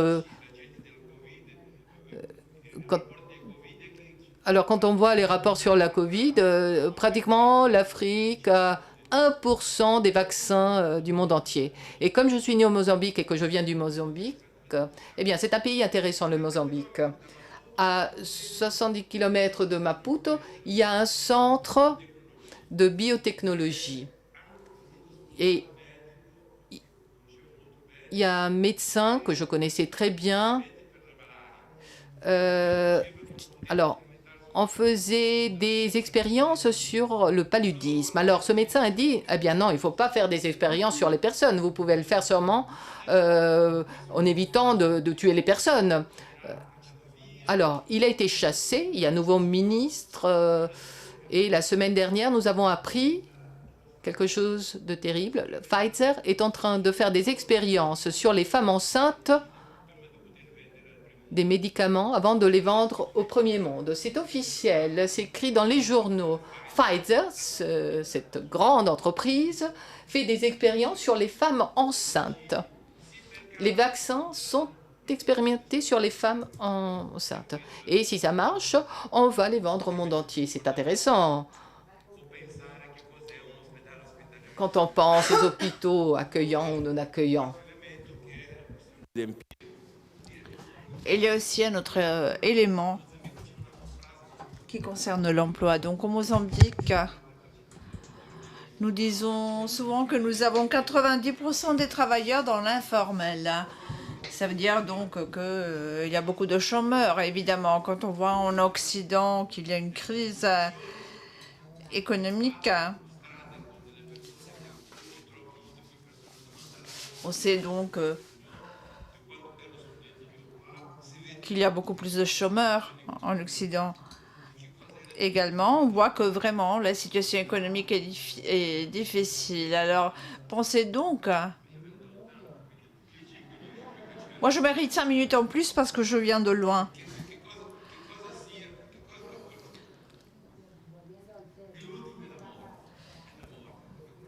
Et la mort.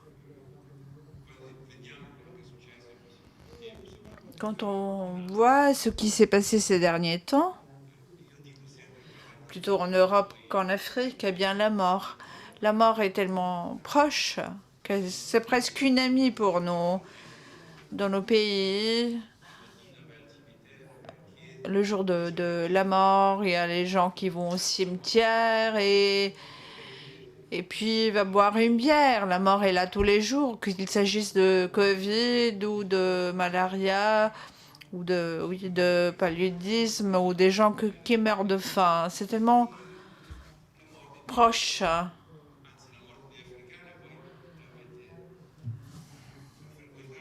et vous fréquentez dans le quotidien la mort des Africains.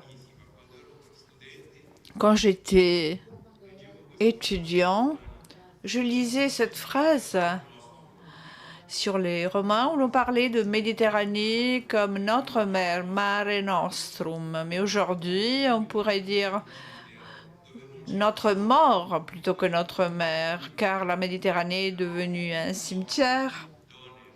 Nous savons que chaque jour, il y a des femmes, des enfants qui meurent en Méditerranée. Et pour nous, c'est presque devenu normal. Et donc voilà, je termine. À mon avis, c'est l'époque africaine du monde, les temps africains du monde.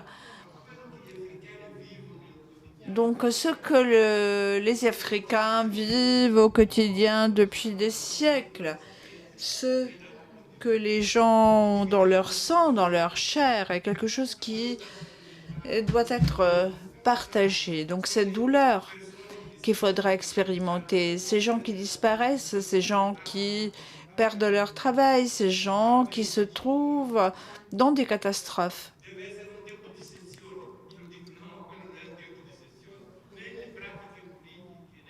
Et la politique, les lois ne peuvent pas servir, il s'agit plutôt du politique existentiel. Et je dis deux choses pour terminer. Quand je parle d'Afrique, le concept d'Afrique doit être élargi. L'Afrique n'est plus simplement un espace géographique où les Africains vivent, mais les Africains, qu'ils soient noirs, qu'ils soient blancs, les damnés de la terre, vivent dans notre monde et ne cessent d'augmenter. Et sont également italiens, français, anglais, américains. Cette Afrique, ces gens en ségrégation, qui vivent des situations dramatiques au quotidien, ils ne cessent d'augmenter. Et nous savons très bien combien les riches qui gardent presque toute la richesse du monde pourraient donner à manger à tous. Quand j'étais étudiant, j'avais un professeur hollandais qui avait écrit une thèse. Sa thèse s'appelait 1000 pages sur le rien. Il écrivait sur Heidegger, normalement, être le temps. Et donc, mon professeur a écrit 1000 pages sur rien. C'est quelque chose de connu mondialement. Mais Heidegger a dit beaucoup de choses, a écrit beaucoup de choses incompréhensibles.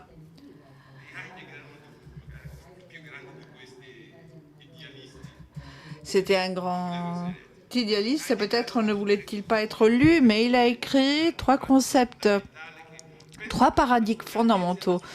Et je crois que sa grandeur était justement celle de résumer des concepts. Être avec les autres, être dans le monde et être dans la mort. Et c'est peut-être ce qui résume le sentiment le plus profond que nous pouvons éprouver.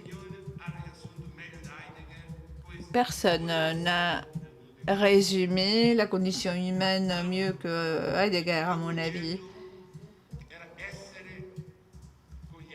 Être avec les autres, sein mit anderen, c'est devenu être contre les autres.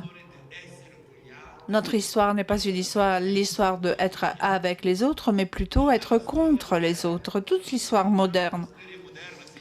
Si on la relit, si on lit ce qu'a dit le professeur du Chili, c'est l'histoire d'une civilisation, l'histoire d'un monde dont on pense qu'on puisse être avec les autres, mais on passe finalement sa vie à vivre contre les autres. Tout le monde est contre tout le monde. C'est une guerre constante. les uns contre les autres. C'est un fait de un problème de civilisation, un problème de culture, et c'est quelque chose de tout à fait fondamental. Moi, je renvoie aussi à ce que le professeur disait sur Panicard. C'est le défi principal est un défi culturel. Et puis, deuxième chose, Heidegger dit Sein in der Welt, être dans le monde. Et aujourd'hui aussi, il s'agit de nous demander si nous sommes dans le monde ou contre le monde. L'homme a vécu de manière consciente en pensant qu'il pouvait être dans le monde ou contre le monde, et cela s'explique bien. Pensez à l'Écosse, au mouvement pour le climat qui vient de Rio, de Kyoto.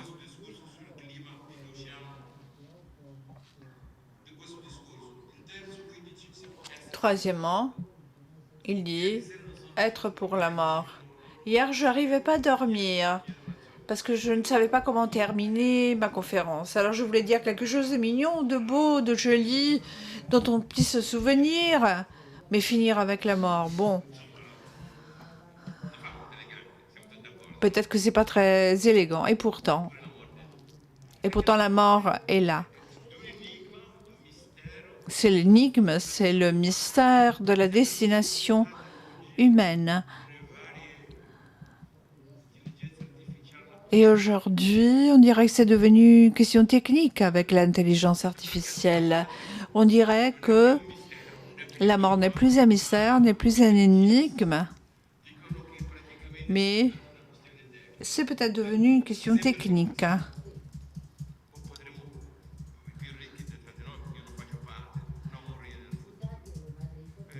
Comme si les plus riches ne devaient pas mourir dans l'avenir. Et je ne vais pas en faire partie. Alors, il y a un questionnement permanent, c'est-à-dire le fait de repenser ce qu'enseigne la philosophie, et repenser le temps, et repenser les circonstances dans lesquelles nous pensons le temps, et penser que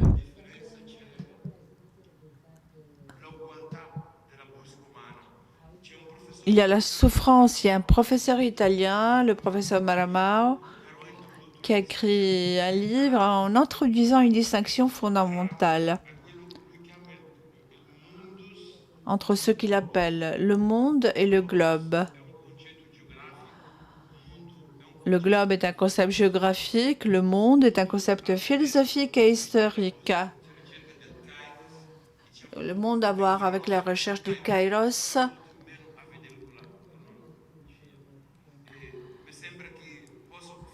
Et je peux donc terminer en disant que toutes ces considérations, qu'elles soient écologiques,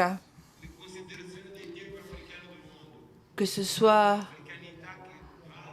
que l'on parle d'Afrique, en allant au-delà de la couleur de la peau pour toucher aux conditions de vie, tout ceci est un cri très fort quant à la nécessité d'une véritable solidarité humaine. Il ne s'agit pas de charité, il ne s'agit pas d'aumône. Il y a une belle expression de Fernet Bettencourt, permettre que chacun d'entre nous donne les raisons de sa propre existence. Et donc,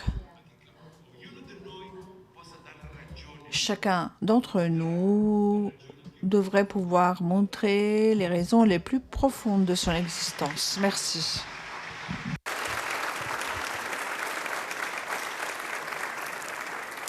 Innanzitutto il professore è riuscito. Le professeur a réussi à prendre du temps. Enfin, je n'ai pas pu l'arrêter, mais je le remercie parce que c'est vraiment sa narration qui a montré ce que c'est qu'une philosophie interculturelle. Il a utilisé des mots du monde de la philosophie grecque, de la réflexion latine. Il est passé à la pensée idéaliste allemande. Il a traversé le langage de Heidegger. Il a vraiment évoquer et toucher des mondes philosophiques différents. Et ça, c'est un petit peu la méthode d'une philosophie qui, comme il l'a dit à juste titre, doit s'interroger surtout sur les questions auxquelles il faut répondre. Et comment ne pas apprécier son histoire personnelle, ce don de passer du collège au château et tout le parcours qu'il nous a raconté. Alors j'ai appris à connaître l'Afrique à Rome. Je crois que c'est quelque chose que beaucoup d'étudiants peuvent affirmer. Dans cette université, nous comprenons bien qui nous sommes et qui sont les autres. Il a bien fait de terminer avec la mort. C'est là que tous les questionnements débouchent.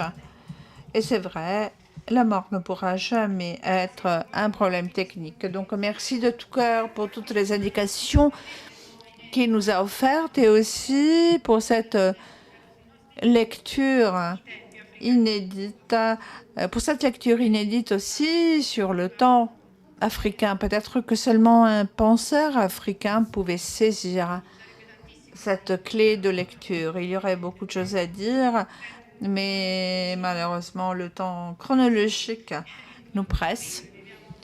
Nous vivons dans le globe et non seulement dans le monde. Donc, nous avons un quart d'heure. Et on peut donner 5 minutes à chaque conférencier. Mais je crois que nos conférenciers seront disponibles pour répondre éventuellement à des questions, même en dehors du cadre dans lequel nous nous trouvons. Et donc, encore une fois, je voudrais donc me connecter avec le professeur Silan qui est en Inde.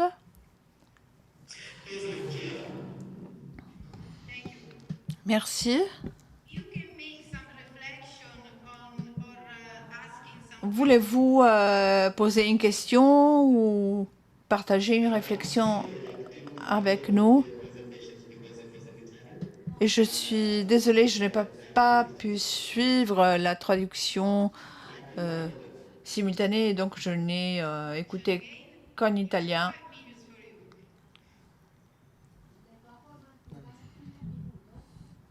Ha detto che non ha potuto capire, quindi non ha possibilità in questo momento di fare altre. C'è un problema di collegamento non indifferente, ci dispiace moltissimo. Il y a des fois des problèmes de connexion, nous sommes désolés, nous remercions énormément le professeur Silan qui a voulu être avec nous à partir de l'Inde. Merci. Madame Zuckel a peut-être pu suivre les autres interventions. Est-ce que Madame Zuckel a une question à poser ou veut partager avec nous une réflexion? Merci, oui.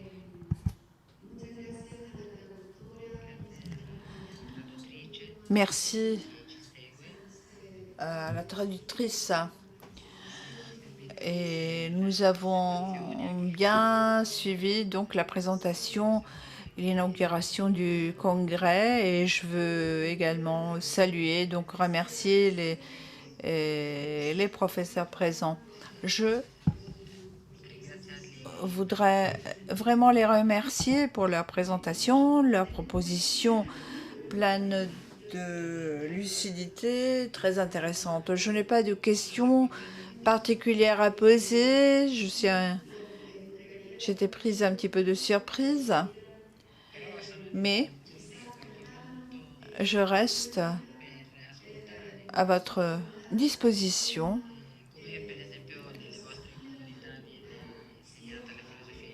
pour savoir par exemple comment est-ce que la philosophie interculturelle est enseignée dans vos communautés. Est-ce que c'est un cours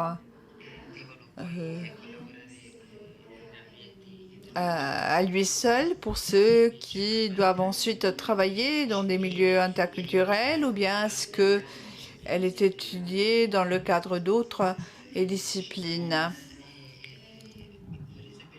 Et dans ce cas, est-ce qu'il y a un dialogue entre les disciplines Bien sûr, je parle de la théologie, mais également d'autres disciplines choisies par les jeunes où cette matière donc peut s'intégrer. Voilà ce que je voudrais au cas où demander aux deux conférenciers. Merci beaucoup de votre présentation. Donc, je donne encore une fois la parole au professeur Goigna. Est-ce que vous avez une question pour vos collègues? Je n'ai pas de question particulière.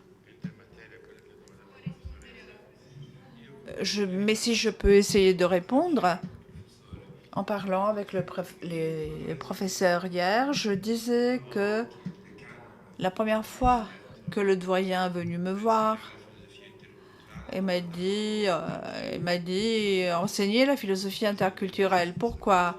Qu'est-ce que la philosophie interculturelle? C'était la question qu'on se posait.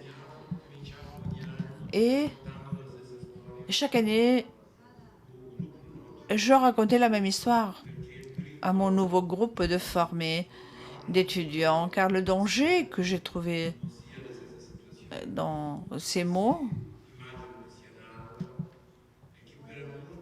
c'est que pendant plusieurs années, nous avons eu des missionnaires militaires, anthropologues, qui sont allés éduquer les autres, civiliser les autres, christianiser les autres. Dans les dernières années, il y a des sauvages, des barbares dans nos propres pays. Il s'agit alors peut-être de faire de l'assimilation et pas d'interculturalité. Ce sont des choses très différentes. Du point de vue épistémologique et théorique, c'est ça qu'il faut prendre en considération pour ne pas atteindre des objectifs qui seraient l'inverse par rapport à ce que l'on recherche. Donc il y avait une dimension claire de séparation entre les deux choses et il y avait un contrôle épistémologique constant. Parce que donc il y a des dangers. Quand l'interculturalité a commencé à être enseignée, et la Suisse est très avancée dans ce domaine. Alors je me rappelle quand je venais en Italie, je me rendais compte que le processus était beaucoup plus lent en Italie par rapport à la Suisse. À l'époque, c'était une discipline. Alors on parlait de migration, on lisait les lettres persanes de Montesquieu, on lisait Rousseau, Aristote, Platon, et on essayait de mobiliser la philosophie, d'aller chercher les aspects interculturels. Peu à peu, on s'est rendu compte que l'interculturalité ne doit pas être une discipline, mais plutôt une attitude qui doit être présente dans tous les enseignements. Quand on enseigne l'histoire, la littérature, la musique, quand on parle de Dieu, il y a vraiment une manière de s'approcher de la question. Et là, je crois que ça a été un bond de qualité extrêmement important. Aujourd'hui, petit à petit, je me rends compte que l'interculturalité n'est plus une discipline parmi d'autres, mais c'est devenu une méthode, une épistémologie et une manière d'être de l'enseignant, du professeur face à la connaissance et face à ses interlocuteurs, c'est-à-dire les étudiants. Merci. Donc, l'interculturalité comme méthode qui naît spontanément donc face aux étudiants quand ils viennent de cultures différentes. Et donc, ce serait plutôt un style et non pas une discipline. Professeur Silane, quelle est votre expérience concrète de multidisciplinarité?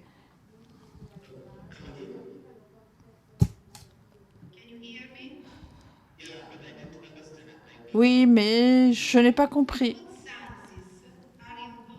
Quelles sciences sont impliquées dans votre recherche philosophique? Quelles sont les sciences qui sont appliquées? Les disciplines?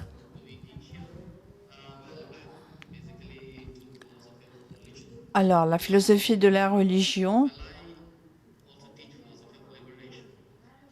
et je vois que donc ces sujets doivent que pour étudier ces sujets, il faut être centré